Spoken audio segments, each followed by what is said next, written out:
It's time for Florida State basketball. This is the Leonard Hamilton Show. Brought to you by SunTrust. Learn how SunTrust can help you live for your sunny day at suntrust.com/mysunnyday. And by Coke Zero. You don't know zero till you've tried it. Now your hosts, G. Deckerhoff and head coach Leonard Hamilton. Welcome to the Leonard Hamilton Show. Today we talk Florida State basketball, ACC basketball, and a whole lot more.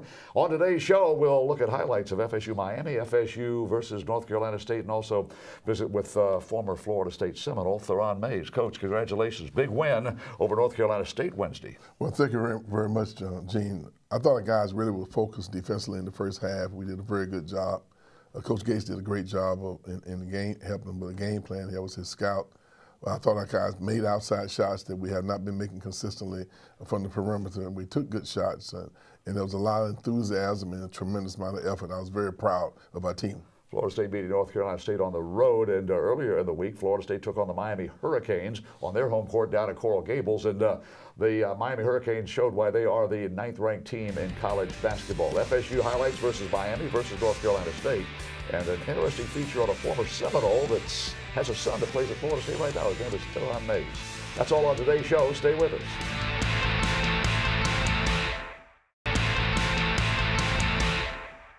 Welcome back to the Leonard Hamilton Show. Florida State on the road taking on the Miami Hurricanes. And, Coach, we're going to begin our program today with a look down to the Bank United Center, your old stomping grounds in Coral Gables, and playing a Miami team. Everybody thinks Miami's a football school. This team is a great basketball program. Jim Laranaga's doing a heck of a job down there. Well, this is a very good basketball team. They're nationally ranked. They have 3 or 4 fifth-year seniors. They are loaded with 4-year juniors, and they have some regular seniors. So this is a very experienced team. They're very talented, and Jim's done a great job. Florida State trying to get it inside to the big fella, and Boris Bojanowski works hard, tips it in, an offensive stick back by the big 7-footer. Well, unfortunately, we had a lot of those point-blank layups that we just didn't finish. We miscued on about 20, more than 20 of those shots. And anytime you're on the road, you have high percentage shot opportunities and don't make them. They make you pay. Here Devin shot the ball fairly well, but we did, as a team, we didn't shoot the ball very well from the perimeter. We were only 2 of 19 from three-point range. Yeah, XRM leading the attack as the point guard and distributor in this ball game. He finishes with 10 points, but also does a great job of finding open teammates. And speaking about finding open teammates, how about this inside wraparound pass for Jarquez Smith? Well, there's no doubt that Benji Bell is probably doing the best job on our team of distributing the ball, finding people, locating people. He has a knack for just knowing how to get people the ball in areas where they can score. And unfortunately, he's a guy who's probably need to get more minutes because he's doing a great job for us. Back-to-back assists by Benji Bell, and both times the beneficiary is Jarquez Smith with back-to-back slam dunks. Florida State hanging around the Miami Hurricanes. Here's a steal and a stuff by Benji Bell. You just talked about him. There's no doubt that Benji was impacting this game. He has a savvy about him that's healthy. There's no doubt. But we played in spurts. We were not consistent for the entire game, and I thought every time we faltered. There's Dwayne taking the ball to the basket very strong. He's developing a knack for being able to go and finish around the basket. Strong physical player, just a freshman. Dwayne Bacon caps the three-point play the old-fashioned way. Florida State's defense causing problems for Miami. Well, there's no doubt that we had some good moments. Now, we showed that we're capable. We just were not consistent for the entire time of the 40 minutes of the game. We learned a lot about ourselves, and we're growing and maturing. We're getting some of these young guys some game experience. And I think you're going to see us continue to keep improving as the year goes on. Love watching number 5, Malik Beasley, run the floor. Is there anybody who runs the floor as well as this guy? And nice pass back by Monte Brandon, too. How about that thunder, dog? No doubt about that. Monte is kind of struggling a little bit. He's adjusting to, being on the floor with 3 other guards. I expect him to have breakout games here pretty soon. Down 8 at halftime on the road. Not a good formula for success, but the Seminoles go to work again trying to get the ball inside to the big guys. Well, we're definitely not getting the ball inside enough, and then when we do, we're not as consistent as we need to be. But once again, we keep battling. There's Bo being very aggressive. You know, we did some nice things in this game. We showed that we're capable, but we just got to be consistent for, you know, the long period of time. In the second half, Miami starts to find range from long distance. A guy by the name of Sheldon McClellan, I'm glad he's a senior, Coach. I know you are too. He scores 20 of his 21 points, a big reason why Miami was able to hold off the Seminoles. McClellan's a very, very good player. There's no doubt that he's a guy who's a factor in every game. Whenever they need somebody, a go-to guy, obviously he's the guy they go to. Malik Beasley has scored in double figures every game of his career, the first Seminole to do so in his first 16 games, and he finishes with 13 points, 9 rebounds in Coral Gables against Miami. That's X taking the ball to the basket, finishing with his left hand. See, we're at a point where we're showing that we're capable, and we come back on them again. Even at this point, we're down with 8 minutes to go. We kept chipping away at the lead. We just couldn't sustain it. Yeah, Miami gets the 12, 13-point lead there in the second half. And again, Sheldon McClellan, just too much for the Noles to handle. Jarquez Smith, a little bit of a slump, but he comes through with a couple of nice slam dunks and some big rebounds for the Noles. Once again, we are executing, we're making plays against a very good basketball team. We cut it once again, but against teams in the ACC, you can't play for 30 minutes, you got to play for 40. And the Miami Hurricanes hold serve at home. They win 72-59, the final score. FSU's going to give them a fight, though, right down to the final. Miami is a tough out in Coral Gables. It's a small arena, the Bank United Center. They had a great crowd on hand for the ballgame, despite the fact the students weren't there. Well, I wished I could say it was the arena, but it's those players we're playing against on the court. There's no doubt about that. They've assembled an experienced, talented team, and they're going to be a team that we're going to have to reckon with in the ACC this year. Miami was ranked number 11 and number 12 in the two major polls, and they move up a notch or two, number 9 going into this week's action.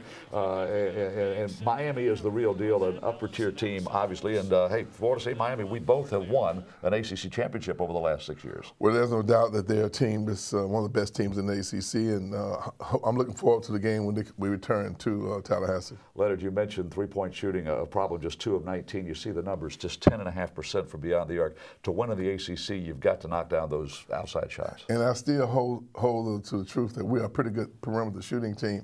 I think a lot of it is just that we're still learning and growing. I think we're anxious. I think sometimes we mentally we're not as relaxed as we need to be. But I expect as we continue to keep playing, our kids will grow up, mature a little bit more, and hopefully we'll continue to keep getting better.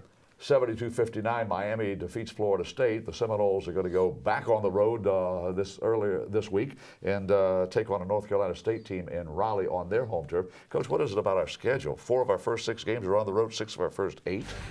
We're living in suitcases here. Up next, a chance to revisit one of the great ones that played in the Garnet and Gold at Florida State University. His name is Theron Mays. And oh, by the way, his son, Xavier Theron Mays, is a present star for the Florida State Seminole basketball team.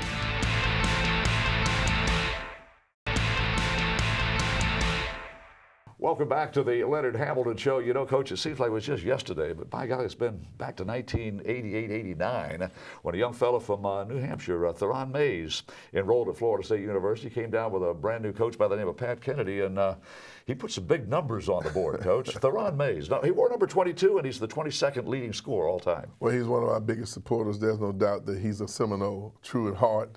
He's always calling, checking, and encouraging us, and anytime he has an opportunity to come to Tallahassee and support X, he does, but he's more than anything else, he supports the Seminoles, and I'm very proud of the support that he's given along with a lot of the other former Seminoles. Yeah, Theron Mays, a big reason why the Noles made it back to the NCAA tournaments in his final year at FSU. Let's take a look at Theron Mays and remember.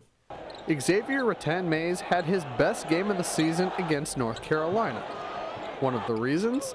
A little time with his dad. Whenever I get that opportunity to be with him, I kind of just forget about everything else that around me, and I get to just focus in on, like I said, those little things, those little details, and just that father-son relationship is definitely special to me, and he means so much to me. Xavier's a hard worker.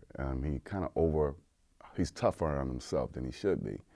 And I think for us, we go at it a little bit, in the gym, and he doesn't want to lose to me, and I don't want to lose to him. I push him, and it was more of a conversation and just go out there and relax and have fun out there. The fun for XRM comes naturally, following in his father's footsteps on the basketball court with his work ethic. He works at it in practice, and he works at it off the floor. and that's a testimony to his father, instilling in him a work ethic. X was the kind of kid that he would wake you up at 5:30. There, you mentioned he promised you would work out, get up, let's go. So I would say with him, it was real easy. I think that came from him, just watching, growing up watching him and his work ethic. He was always the first one in the gym and the last one out.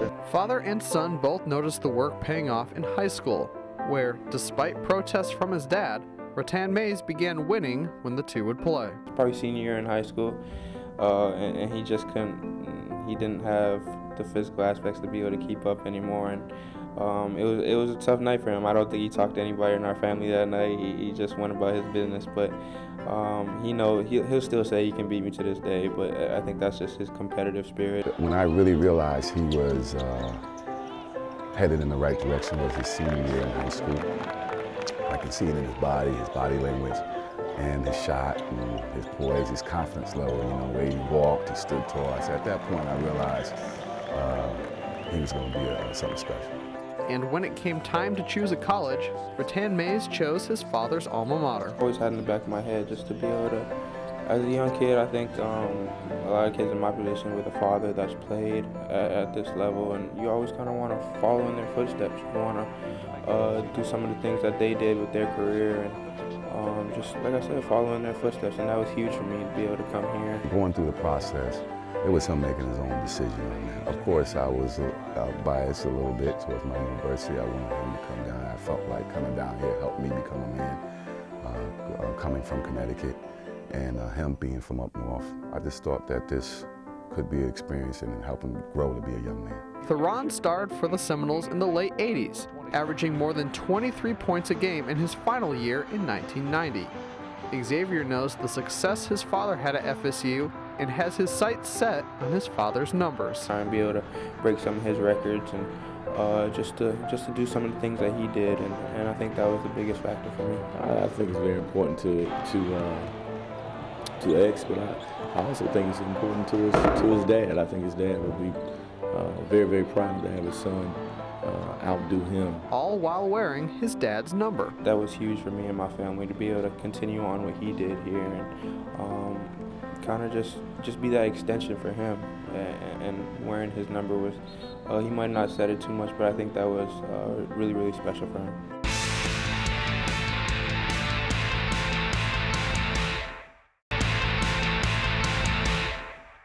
We're talking Florida State basketball on the Leonard Hamilton Show. And, Coach, we have looked at highlights of Florida State's trip down to Coral Gables, and we're having a much better trip to Raleigh, North Carolina this week. Let's look at the tape and watch the highlights of Florida State versus North Carolina State. Coach, a tough out in Raleigh. That PNC Center rocks 16,000 plus game in and game out. Well, Gene, this is a very important game for us, and X got us off to a good start with a little pull up there in the lane.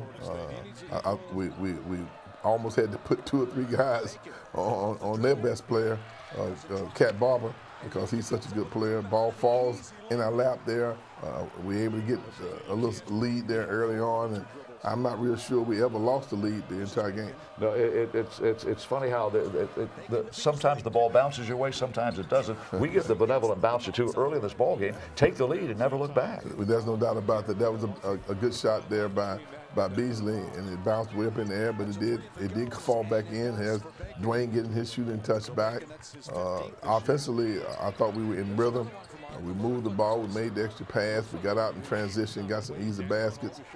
Devin is finding his shooting touch. He's 4 for 4 from 3 in this game. There were a lot of positive things. And on the defensive end, I think we held on to 32% or something there in the first half. And this is a big-time play here by Boris going the length of the court with the left-hand layup and drawing the foul. Yeah, how about the big 7'2" senior from the Slovak Republic going 94 feet, Coach, and a nice little left-hand dribble. Watch this play. That's so nice. We should watch this 3 or 4 times, you know. But a nice coast-to-coast play. The Seminoles get transition basket after transition basket. You need those in ACC play. Well, we got quite contribution from our bench, too. I think we got one of the highest percentages from our bench that we've had all year. Yeah, Florida State bench bunch coming in there, and hey, that's not a bench guy. That's Malik Beasley, and by golly, he showed the fans in Raleigh, North Carolina, he's a legitimate ACC player, and this guy did too, Dwayne Bacon. Bench points 33-10, Coach. Florida State outscores NC State. Great unselfish play, great outlet by Bacon. The game was close. Now it was nip and tuck, back and forth, but we maintained the lead, I believe, just about the entire game. Yeah, there were four lead changes. All were in the first 2.5 minutes of the game, and then Florida State led, well, almost the entire, as you mentioned, for 37 minutes and 58 seconds to be exact. Well, that was a big block by Chris Kamaji. Got us opportunity to get out and transition, and we got a basket. Outstanding effort by Dwayne Bacon. Big steal.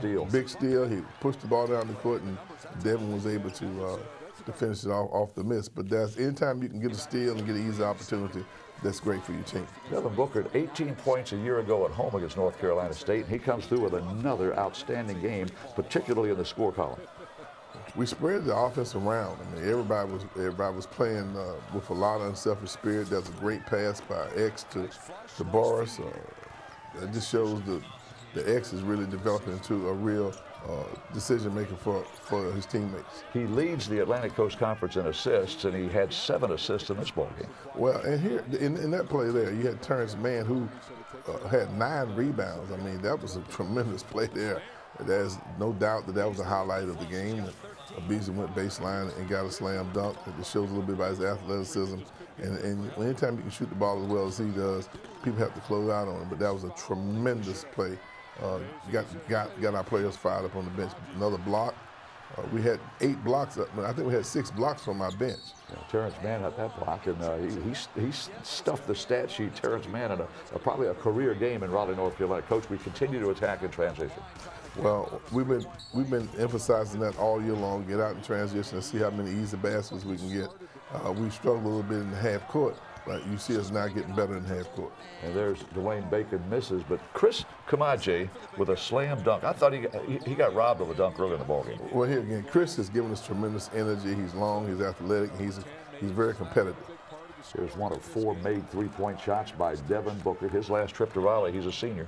Well, that was a big shot. It was a critical part of the game. They come back on us, and once again, here's another 3 that we hit.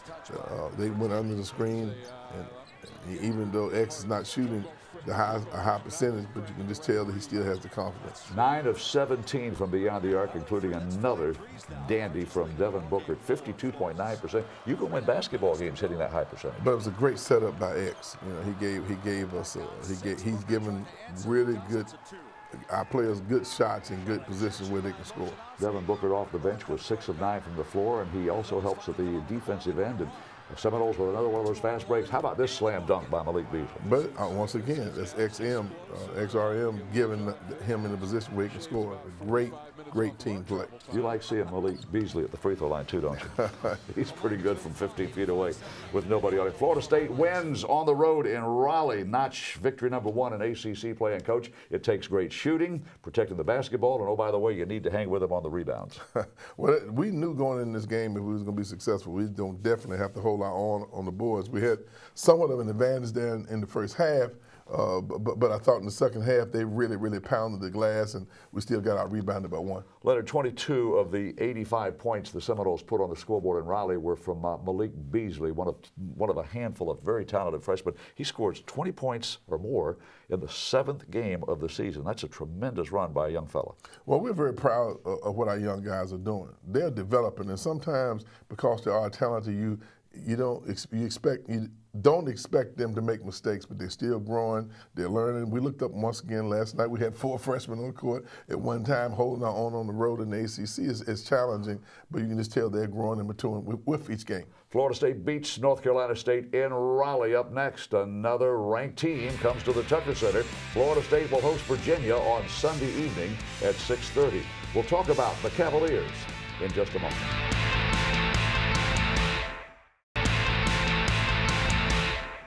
Welcome back to the Leonard Hamilton Show. Florida State basketball and Coach FSU hosting the two-time defending ACC regular season champion Virginia Cavaliers on Sunday afternoon. Well, Virginia has been the hottest team in our league for the last couple of years. There's no doubt that they have a great system that they have offensively and defensively. They've gone deep into the NCAA tournament. They've competed very well.